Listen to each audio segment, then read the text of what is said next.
Everyone, so everyone has watched my white cloud video more than any other video that I have ever made. That video we talked about breeding white clouds. So we also created this tank, and it's been about a year or over a year. I thought I'd give you a show of like what this tank actually turned into after a year. So if you will recall, we had a carpet, or attempted carpet. This is a patch of ground. It's now proper carpet, and I've stolen a lot of leaves from here to put in other tanks. These plants were weird because I never wanted to grow for the longest time, and now I got flowers. That's cool. Don't really use this tank for white clouds anymore, and this whole setup at the back here is like kind of my experiment area, because there's nothing powered, there's no heat, and like seeing what kind of fish can survive in here. We've got swordtails in here. They breed like gangbusters. Don't know if you'll see any.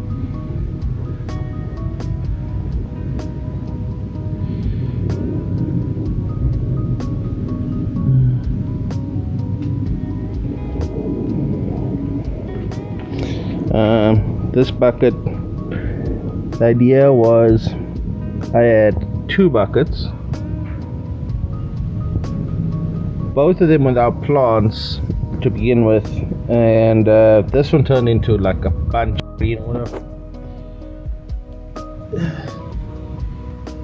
But it's got 3 let's see any. You'll see the babies. 3 teacup females. Teacup, orange teacup swordtail females. I don't know. They I kinda like them. And then there's fry in here, and there's more fry in here, but I don't think you'll see any. Here's one. Anyway, this is how this tank has grown out. I've done nothing to it. I hardly do water changes. I actually took out the fish, and I stopped having white clouds in here about 6 months ago. And then I closed it. No, it must have been longer. Yeah, about 6 months ago. Closed it for about 3 months. Didn't even open it. Then I've repopulated it with snails. The crazy thing was that how crazy did it grow? Like, I haven't managed to create a carpet like this in any tank. Like, but this year just grew from like those small little tufts.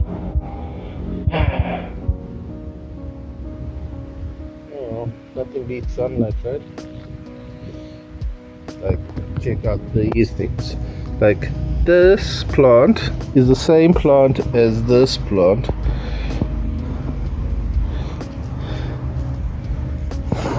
but in here I've got a little bit of soil on this side, and I planted everything into there.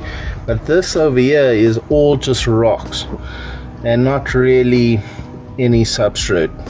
Actually, no substrate.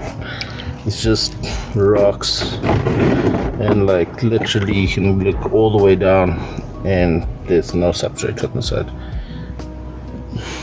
but just a whole bunch of rocks.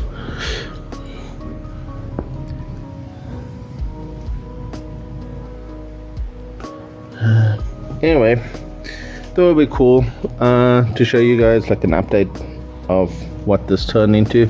Those plastic dividers, yeah, they're kind of cool, but whatever. So a lot of people wondering, like, how do you bring up swordtails and, like, not even swordtails, white cloud minnows? Like, how do you make them alive? So what you do is you get a piece of vegetable in your house, skins of a cucumber, boil them for a bit, or don't boil them, put them into a jar, put some aquarium plants in the jar with it, put some water in it, leave it alone. What you'll end up with is an infusoria culture. And then whenever you have those tiny fish,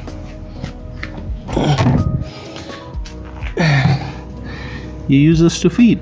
Just take a scoop of this or a... So the interesting thing about these two containers, I put the exact same thing in both, and they both sat on the same table for like a year and a half. And this one's green water, and this one's like got this orange stuff. It seems to have more infusoria than this one, but I use a little bit of each to feed, and I try and refill them to the same level. It's kind of cool. Then this is my bowl where I was experimenting being the worst fish keeper in the world, and just put it in and do nothing to it, and then obviously fish died, so it's got some floaters now. So I may be a little bit better, right? I don't know. See what happens. And then this is overflow. Like, I normally fill the black one, and then I drain all the way down into here, and then fill from there, and I'll put fresh water back into the black one. And then this I try and just leave alone. There are fish in there. I think some guppies, but